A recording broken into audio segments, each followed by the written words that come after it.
दादा आशीर्वचन.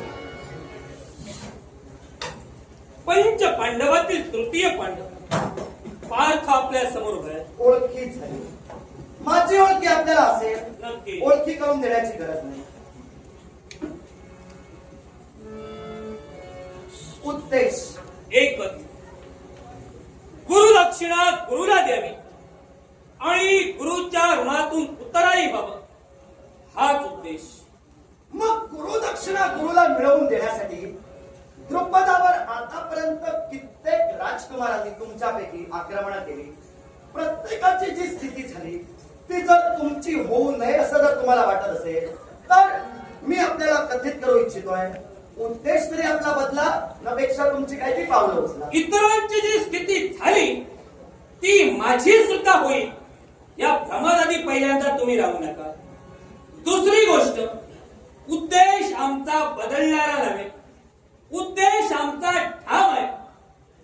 ज्या मित्राला तुम्ही शब्द दिलात, अर्ध राज्य मी तुला वेळ प्रसंगी मी राजसिंहासनी बसल्यानंतर तुला दान दे किंवा तुला भेट म्हणून दे, मग ते दिलेले शब्द वेळ प्रसंगी तुमच्या करवी सत्य घटनेत उतरले नाही आणि म्हणून याचा जाब विचारण्यासाठी आणि गुरुदक्षिणेचं रूपांतर घेऊन पार्थ तुमच्यापर्यंत आला. पार्थ, तुझ्या मुखातून शब्द बाहेर पडले.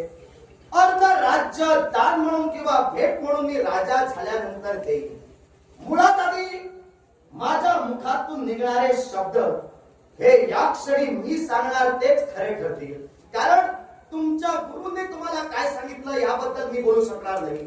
पण मी त्या द्रोणाच्या वडिलांना त्यांच्या समोर सांगितलं होतं की मी जेव्हा राजा होईल त्यावेळी माझ्या मित्रासाठी मी अर्ध राज्य सुद्धा देईन. ते भेट दान असे शब्द नव्हते, पण योग्य वेळ ज्यावेळी आली आणि हाच द्रोण ज्यावेळी माझ्या पांचाल नगराच्या राजप्रासादी आला त्यावेळी मी त्याला तुम्हाला कथित केलं की मला अर्ध राज्य नको, मला फक्त एक गाय तुझ्याकडून हवी आहे. तेव्हा गाय देण्याचं मी मान्य केलं, पण गाय दान म्हणून मी तुला देईन जेणेकरून एका ब्राह्मणाला दान देण्याचं पुण्य मला मिळेल. मग त्याच्या मुखातून शब्द बाहेर पडले, मला दान नको, मला भेट हवी आहे. तेव्हा हा त्याचा मानस मला रुचला नाही, म्हणून त्याचा अपमान माझ्याकडून झाला. यात माझं काय चुकलंय तुझ्या मुखातून मला ऐकायचं. राजा द्रुपद, गाय तुम्ही त्यांना देणार, दान देणार, हे मित्र या जागी उभे राहून बोलला की राजा या जागी उभे राहून बोलला? मी त्या क्षणाला ज्या जागी उभा होतो ती जागा जर तू विचारत असशील तर मी अध्यायी या जागेवर उभा राहून ते शब्द माझ्या मुखातून बाहेर पडले होते. मी काय म्हणालो, राज दरबारी ज्यावेळी आमची गुरुदेवता आली त्यावेळी तुम्ही म्हणाला जर गाय तुला हवी असेल तर मी ती तुला दान म्हणून देईन. मग जे तुम्ही गाय दान देईन हे शब्द वापरला ते एक मित्र या जागी उभे राहून वापरला की एक राजा या जागी उभे राहून वापरला? मी काय तुला सांगितलं, आश्रमात ज्यावेळी मी बोललो होतो त्यावेळी अध्यायी म्हणून बोललो होतो आणि ज्यावेळी माझ्या राज्यात तो आला त्यावेळी एक राजा म्हणून मी बोललो. म्हणजे आश्रमात ज्यावेळी तुम्ही त्यांना शब्द दिला त्यावेळी ते तुमचे मित्र नव्हते, अध्यायी होते. मित्र नव्हते, अध्यायी होते. मित्र नव्हते, निश्चितच नाही.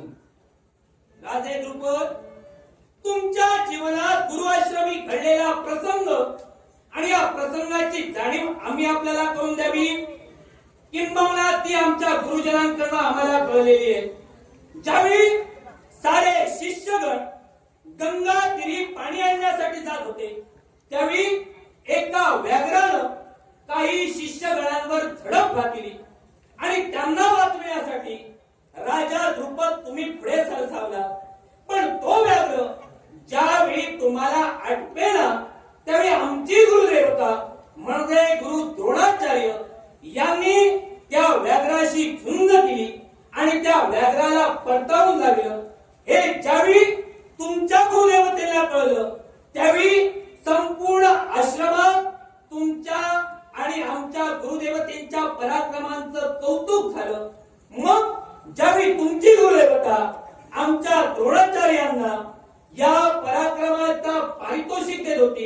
त्यावेळी आमच्या गुरुदेवतेंच्या मुखातून निघालेले शब्द पराक्रम पारितोषिकाच्या अभिलाषेला केले नाही.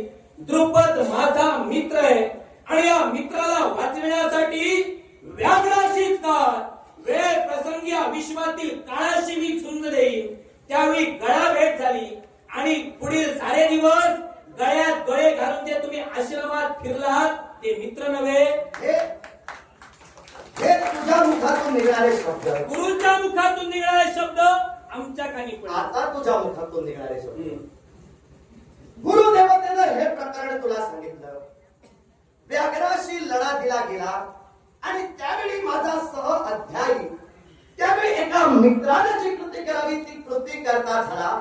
म्हणून आश्रमात प्रत्येकाच्या नजरा आमच्याकडे मित्र या नजरेनच वळल्या गेल्या. हे विधान मी मान्य करतोय, पण तो माझा मित्र नाही या विधानाशीही मी ठाम आहे. जशी तू तुझी खऱ्या अर्थानं बाजू मांडलीस, आता मी माझी बाजू तुला सांगतोय. ज्यामुळे आमचे गुरु भारद्वाज हे भारद्वाज महंत साऱ्या शिष्यांना ज्ञानार्जन देत होते. त्यावेळी एके दिवशी असा प्रसंग घडला.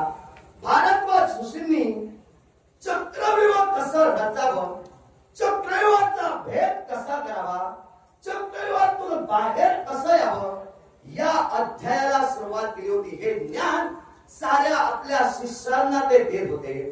एके दिवशी असा प्रसंग घडला. द्रुपद राजाला गुरूंनी प्रश्न केला.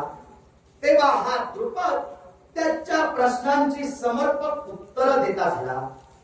गुरुच्या प्रश्नांची समर्पक उत्तरं जी द्रोण सुद्धा देऊ शकला नाही त्या प्रश्नांची उत्तरं या द्रुपदाला दिली. तेव्हा गुरुमाऊलींच्या मुखातून शब्द बाहेर पडले. हे द्रुपद, आज माझ्या मनात तू वेगळं स्थान निर्माण केलंस. अर्थात जी उत्तरं तू या क्षणी मला दिलीस, अर्थात माझ्या ज्ञानाचं ते आकलन तू केलंस, त्याबद्दल तू माझा सर्वोत्तम आवडीचा शिष्य हे स्थान मी माझ्या हृदयात तुला देतोय. हे शब्द या द्रोणाच्या म्हणजे तुझ्या गुरुच्या मस्तकात गेले. तेव्हा त्याच संध्याकाळी या तुझ्या गुरुनं काय केलं तर कंदमुळं आणण्यासाठी खऱ्या अर्थानं माझी गुरुमाऊली म्हणजे तुझ्या गुरुचे ते वडील भारद्वाज या भारद्वाजांना सांगितलं की द्रुपद राजाने मी आजच्या संध्याकाळी अरण्यात कंदमुळं आणण्यासाठी जाऊ. तेव्हा कंदमुळं आणण्यासाठी मला त्यांनी आज्ञा मिळवून घेतलं आणि हाच द्रोण मला घेऊन अरण्याच्या ठाई गेला. अरण्याच्या ठाई जाऊन आम्ही पुष्कळ अशी कंदमुळं गोळा केली. त्यावेळी याच्या मनात कपट निर्माण झाला आणि यानं काय केलं तर मला सूचित केलं की मला भूक लागलेली आहे. तेव्हा ही कंदमुळं अग्नी प्रज्वलित करून काहीशी आपण भाजू आणि त्यानुसार आपला उदरभरणा इथं करू. मी त्याला सूचित केलं. कंदमुळं गुरु आश्रमात नेऊन खऱ्या अर्थानं गुरुदेवतेच्या चरणाशी ठेवून ती शिजवून त्यानंतर खाण्याचा आपल्याला अधिकार आहे. पण तो सुद्धा माझ्या गुरुचा पुत्र होता. अर्थात हट्टाला पेटला. मी नको नको म्हणत असताना त्यानं शेकोटी पेटवली, अग्नी प्रज्वलित केला आणि त्या अग्नीत तो कंदमुळं भाजू लागला. घडलं काय, अग्नी प्रज्वलित करत असताना त्यानं जी लाकडं वापरली होती, जी काष्ट वापरली होती, ती काष्ट ही वांग्याची काष्ट होती. वांग्याची काष्ट धर्मशास्त्रात निषिद्ध मानली गेलेली आहे. अर्थात त्यानं वांग्याच्या काष्टापासून अग्नी प्रज्वलित केला आणि त्यावर कंदमुळं तो भाजू लागला आणि त्या क्षणाला आपलं तोंड एका वस्त्रात त्यानं गुंडाळलं आणि द्रुपदाच्या केश कलेला धरून मला त्यानं त्या अग्नीत माझं तोंड खऱ्या अर्थानं घातलं. त्यावेळी गुरुदेवतेनं दिलेलं ज्ञानार्जन, या ज्ञानार्जनाच्या योगे मी माझ्या कायेची म्हणजे माझ्या शरीराची तर सुटका करण्याचा प्रयत्न केला. पण वांग्याची जी काष्ट खऱ्या अर्थानं जाळली गेली होती त्यांचा धूर माझ्या खऱ्या अर्थानं सर्वांगात म्हणजे अंतःकरणात गेला. माझ्या शरीरात तो धूर गेल्या कारणानं माझ्या मतीत बदल झाला. माझी विचार करण्याची पद्धत खुंटली गेली. माझी आकलन क्षमता दुबळी झाली. कारण धर्मशास्त्रात वांग्याचं काष्ट निषिद्ध मानलं गेलं. घडलेला प्रमाण कशास तसा मी माझ्या गुरुदेवतेसमोर कथित केला. त्यावेळी गुरुदेवतेनं सांगितलं, माझा जरी तो पुत्र असला तरी यापुढं तुमच्या समवेत बसून मी त्याला ज्ञानार्जन करणार नाही. तेव्हा ज्यावेळी इतरत्र दिवशी आम्हाला ज्ञानार्जन होत होतं त्यावेळी काही काळासाठी हा द्रोण मागच आमचा राहायचा. तेव्हा जे ज्ञानार्जन गुरु माऊली आम्हाला करत होते ते ज्ञानार्जन ऐकून ऐकून तो ग्रहण करत होता. एके दिवशी असा प्रसंग घडला की चक्रव्यूहाचा जो अध्याय सुरू होता, चक्रव्यूहाचा जो भाग आम्हाला आमची गुरुमाऊली कथित करत होते, त्या भागात गुरुदेवतेंनी सहज प्रश्न उपस्थित केला. त्या प्रश्नाचं उत्तर आश्रमाच्या ज्या चौकटीत सारे शिष्य बसले होते त्याच्या बाहेरून उत्तर मिळालं. ते उत्तर हे द्रोणानं दिलेलं होतं. अर्थात त्यावेळी खरं आता आमची गुरुमाऊली प्रसन्न झाली.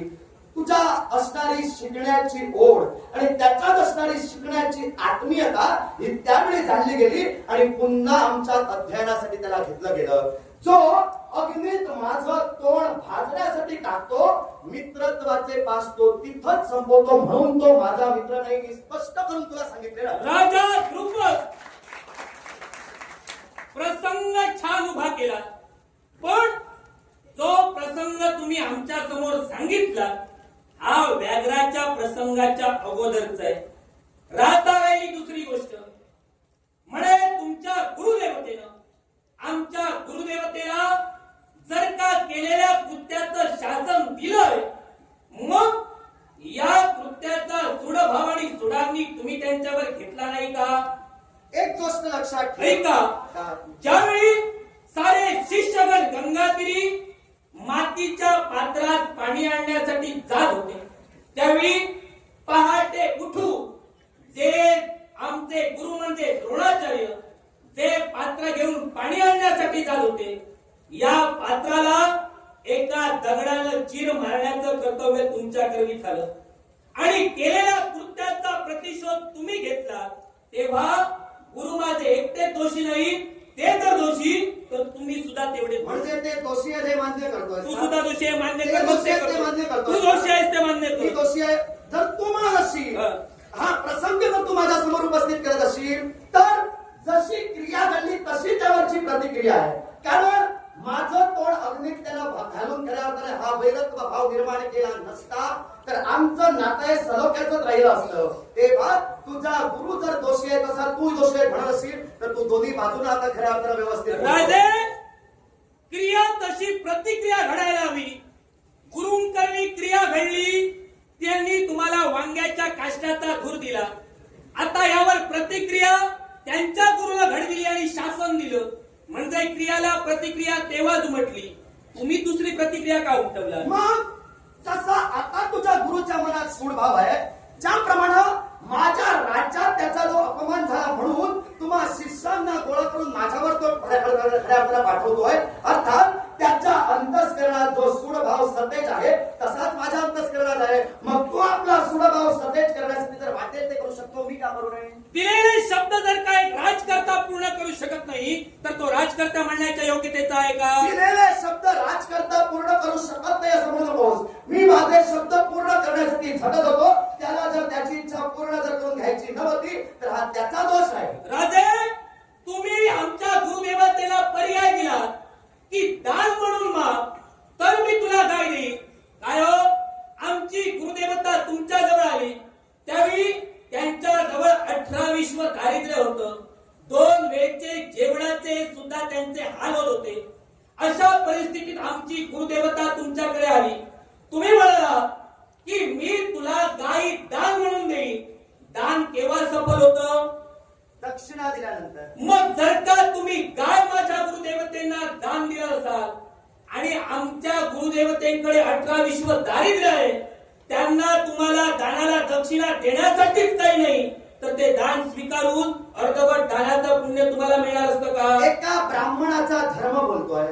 ब्राह्मणाला दान स्वीकारताना लज्जा वाटू नये, ब्राह्मणाला दान स्वीकारताना कमीपणा वाटू नये. पण धर्मशास्त्र जर सांगत असेल 18 विश्व दारिद्र्य असणाऱ्या एका ब्राह्मणाकडं दानाला दक्षिणा देण्यासाठी जर काही नव्हतं, मला दक्षिणेची अपेक्षा नव्हती, मला त्याला दान स्वीकारल्यानंतर आशीर्वाद जरी दिला असता तरी ती मी दक्षिणा समजली हा असती. वैयक्तिक तुमचा प्रश्न झाला. मग? राजे धर्मशास्त्र काय बोलतंय?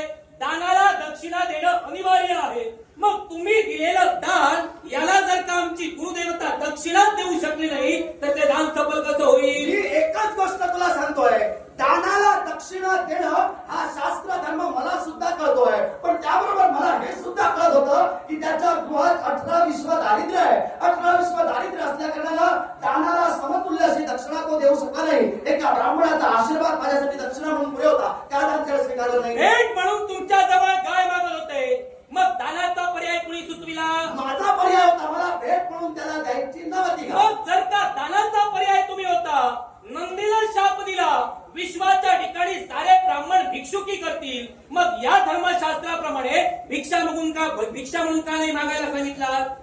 माझा हट्ट एकच होता, भिक्षा म्हणून मी त्याला मागायला सांगण्यापेक्षा त्याला जर त्याची इच्छा परिपूर्ण करून घ्यायची होती तर त्याला भिक्षा म्हणून मागायला हवं होतं. मी त्याला काय सांगितलं, जर मैत्रीचं नातं पुढे करत असेल तर मैत्रीच्या नात्यानुसार मी भेट म्हणून तुला देणार हा, दिलेले शब्द तुमचे होते. आधी दिलेले शब्द राजे तुमचे होते. मी तुझा मित्र आहे, राज दरबारी राजगादीवर बसल्यानंतर तुला वेळ प्रसंगी मी अर्ध राज्य सुद्धा दान देईन, हे शब्द तुमचे सत्य होते. मी राज्य त्याला दान देईन हे शब्द होते, पण त्यावेळी काय देईन हे शब्द नव्हते. त्याने राज्य मागितलंच नाही. राज्य मागितलं असतं तर दिलं असतं. मग मला सांगा, राज्य मोठं की गाय मोठी? माझ्या दृष्टीनं काय मोठी, तुझं म्हणणं काय? माझ्या दृष्टीनं सुद्धा गायच मोठी. मग तुझी हो, मग काय मोठी? गाय मोठीच आहे.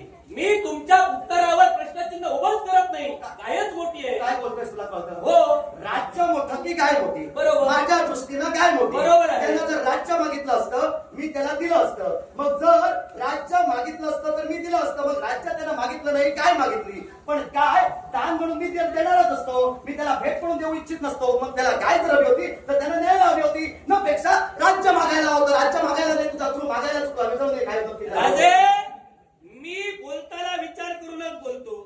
मी तुम्हाला काय विचारलं होतं, गाय मोठी की राज्य मोठं? तुम्ही म्हणालात गाय मोठी.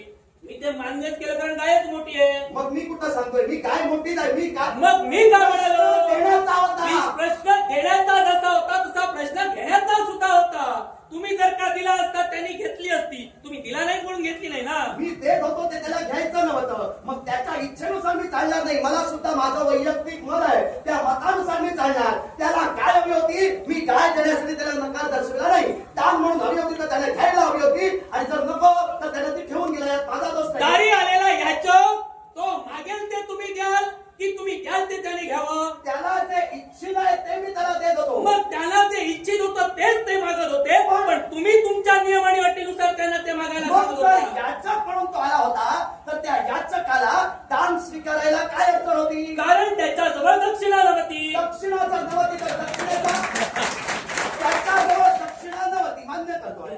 मग दक्षिणा जर नव्हती, मी त्याला तुला काय सांगितलं, मला त्यानं फक्त आशीर्वाद जरी दिला असता तरी मी दक्षिणा घेणार, तर तो आशीर्वाद स्वीकारला असता. मी त्याच्याकडे इतरत्र दक्षिणा म्हणून काही मागितलंच नसतं. तू जर म्हणत असेल, कारण त्यानं तसं मला सांगितलं नव्हतं. कारण तो जेव्हा राजप्रासादी आला होता तेव्हा तो सांगत होता, मला फक्त भेट हवी आहे, मला दान नको.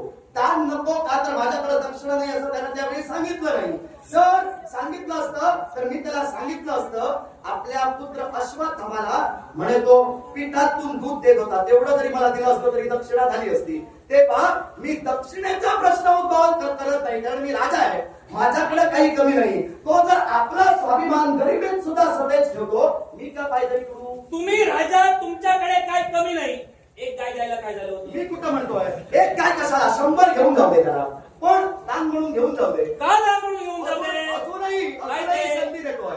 तुमचा वाद जर इथं थांबायला हवा तर त्या तुझ्या गुरुला घेऊन ये. एक गाय कशाला, 1000 गाई दान म्हणून घ्यायला सांग. माझे काही आता तुम्ही लाख द्या, त्याची गरज त्यांना नाही. कारण आता ते आमच्या गुरुकुलाचे गुरु झालेले आणि 4 ती आम्ही त्यांचे शिष्य आहोत. गुरुदक्षिणा म्हणून तुम्हाला त्यांच्या चरणावर नेणार आणि गुरुदक्षिणा मी माझी पूर्ण करणार. आत्मविश्वास झाला आहे. पण माझा आत्मविश्वास सुद्धा दुबळा नाही. मी सुद्धा अनुभवाच्या जोरावर तुम्हाला प्रतिकार करतोय. तेव्हा तुझं इच्छित तू सफल करण्यासाठी तुझी पावलं उचल. मी इथं उभा आहे, माझं काय ते करून घे. राजे, मी माझी पावलं उचले, तुम्ही उभे राहाल, उभे बघत राहाल. माझं शस्त्र आणि तुमची मान कधी उडेल सांगता येत नाही. तेव्हा मी पावलं उचलल्यानंतर तुम्ही सुद्धा पावलं उचलायची गरज आहे म्हटलं. प्रत्येक वेळी समोरच्याला सांगायची गरज नसते, तू तुझी पावलं उचल. आता मी सांगतो, तुम्ही तुमची पावलं हे उचला. आता तू मला सांगतो, तू अलीकडे शिकलास आणि मला येऊन सांगतो मी केव्हा शिकलो, यापेक्षा मी काय शिकलो याला महत्व आहे. काय शिकलास ते तुझ्या लक्षात. तू काय शिकलास त्याचा लाभ तुला हो. मला थोडा. माझा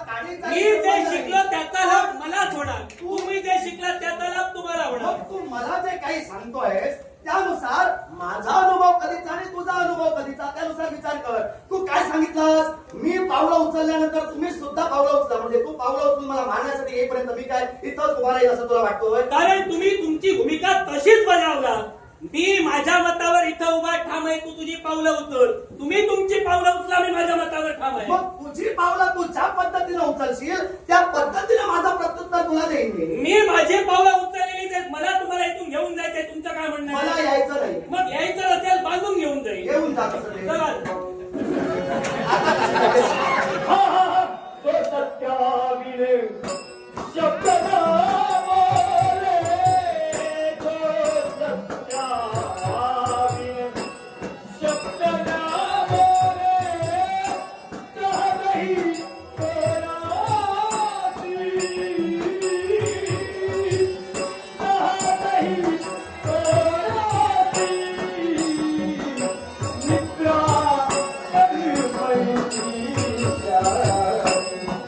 मित्रा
राजे द्रुपद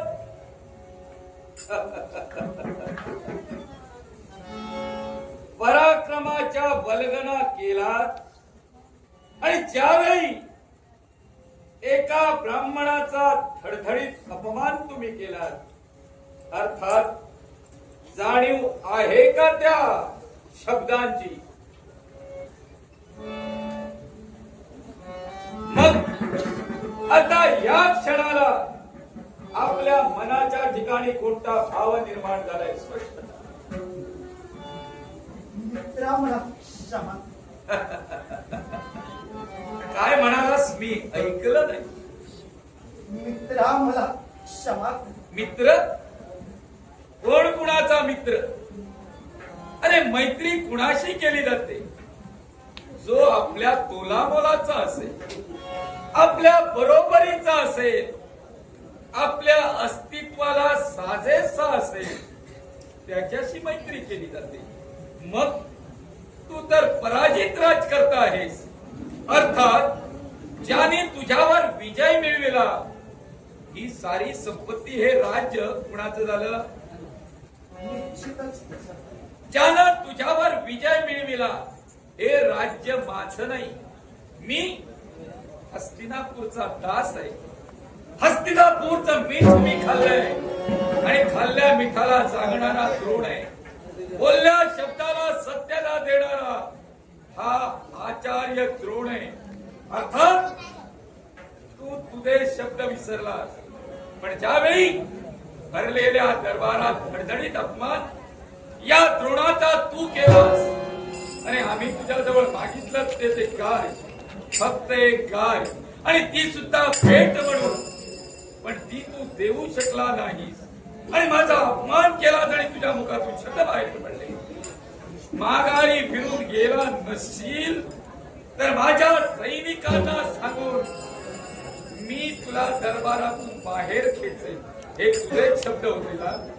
अर्थात त्याचप्रमाणे या ब्राह्मणानं गुप्त प्रतिज्ञा केली. सूड भावना नव्हे तर मनाच्या ठिकाणी केलेला निर्धार.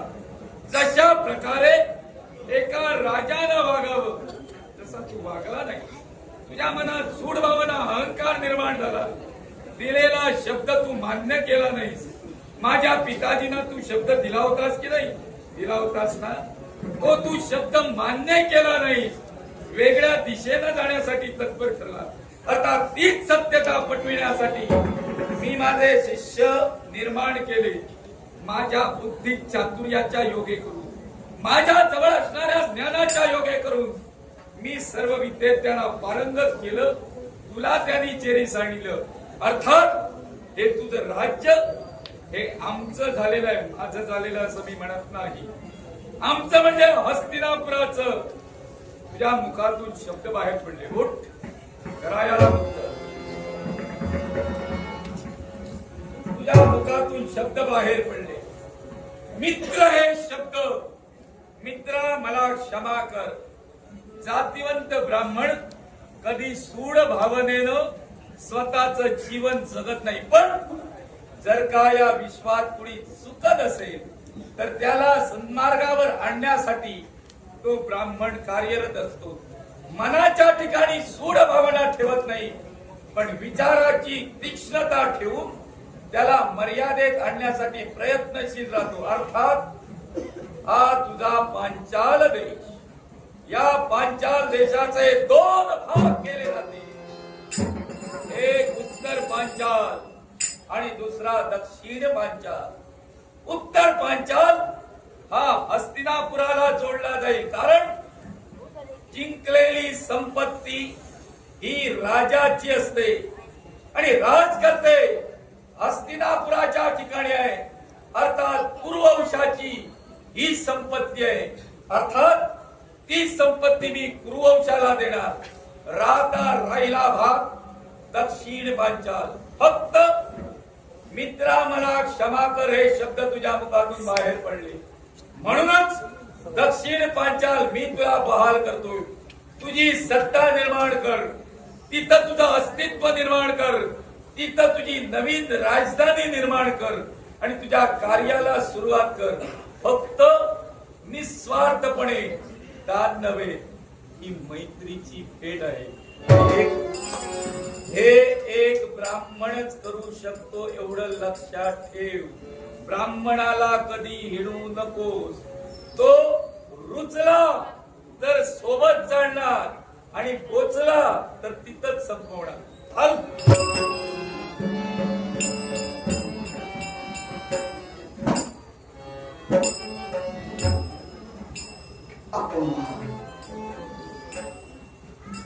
जवळ माझा अपमान तू केलास. अर्थात या अपमानाचं योग्य ते प्रत्युत्तर योग्य